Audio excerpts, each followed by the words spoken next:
Wait. It's coming. Get this out of the way. Right. Hi.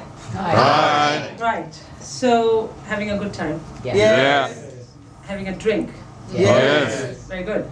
I've been told by my family not to drink before I get up here, which is a pity because I would like a drink right now. I'd like 2. I'd actually like 7, but yeah. So it's stressful, being up here. But interestingly and happily, it's less stressful than being at home right now. We have 3 generations living at home. We have aging grandparents, my husband and I, and children. Children ranging from a toddler who puts 100% absolutely insane psychopath in terrible twos, and a tween, a terrible tween. Who here has children? Yes.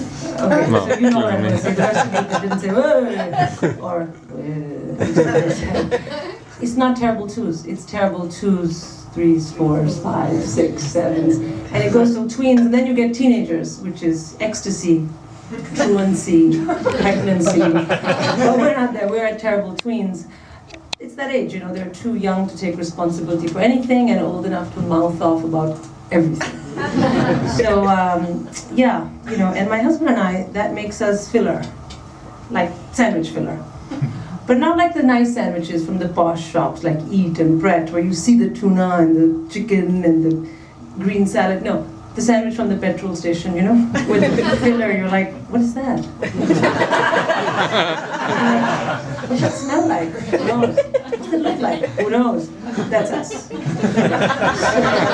Yeah. So I got a pimple last week here.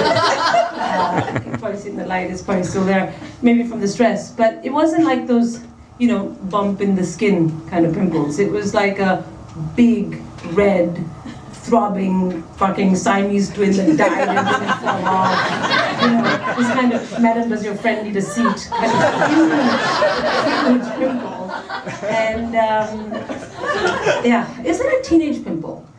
And the way I looked at it, I thought, well, if I'm going to get the teenage pimple, I want the other good stuff, being a teenager.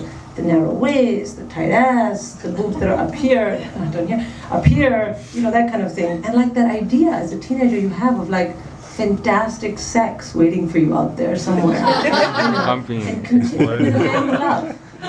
Continuing forever. Continuing after marriage. But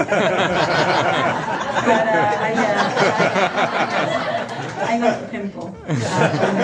So, like any self-respecting woman my age, I went out and bought very strong chemical preparation with which to eradicate this pimple. It was used once a week. I used it liberally several times a day. And, I got rid of the pimple. I got rid of a lot of the skin. Some of the soft tissue here as well. So I was sitting at breakfast with my stress, war, wound, pimple thing. And I was sitting with my father.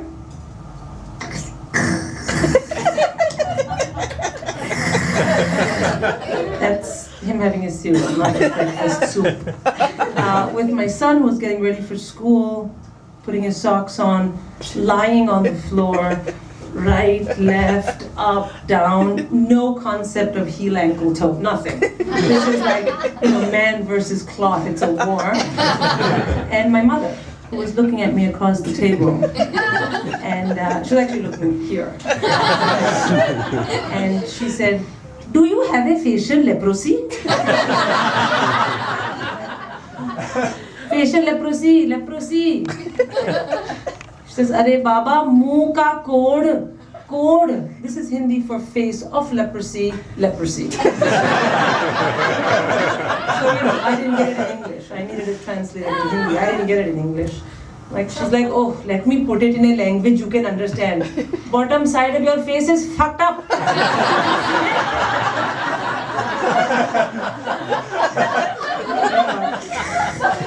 Very inappropriate language for dining table. Very inappropriate.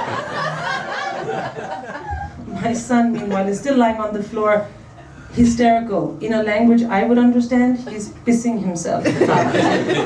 So I said to him, we have to go to school. Come on, get up. We're on our way to school. He looks at me and he says, "Mommy, Nani," that's Hindi for Nan. "Nani, she's mega." I said, "Okay." She's a little fat, but that's a bit much. And he says, "Oh, mommy, she's epic."